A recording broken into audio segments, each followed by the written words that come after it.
എത്ര പറഞ്ഞിട്ടും എനിക്കൊരു മാറ്റവും ഇല്ലല്ലോ. നിന്നെ എനിക്ക് മടുത്ത് സൂപ്പച്ചൻ.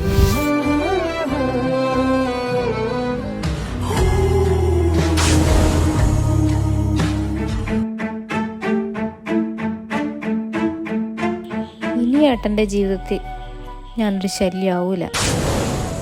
നല്ല തീരുമാനം. ഒരു 2 ദിവസം കൂടുതൽ ഞാൻ വിഷമിക്കൂല. 3-ാമത്തെ ദിവസം മുതൽ ഞാൻ വേറെ പെണ്ണെ അന്വേഷിക്കും കേട്ടാ. അതുമല്ല, ഇതോർത്തിട്ട് എനിക്കിപ്പോൾ ചിരിക്കാനേ നേരം ഉണ്ടാവും. നീ തൂങ്ങിയാൽ എങ്ങനെ ഉണ്ടാവും എനിക്കറിയാം. ഓ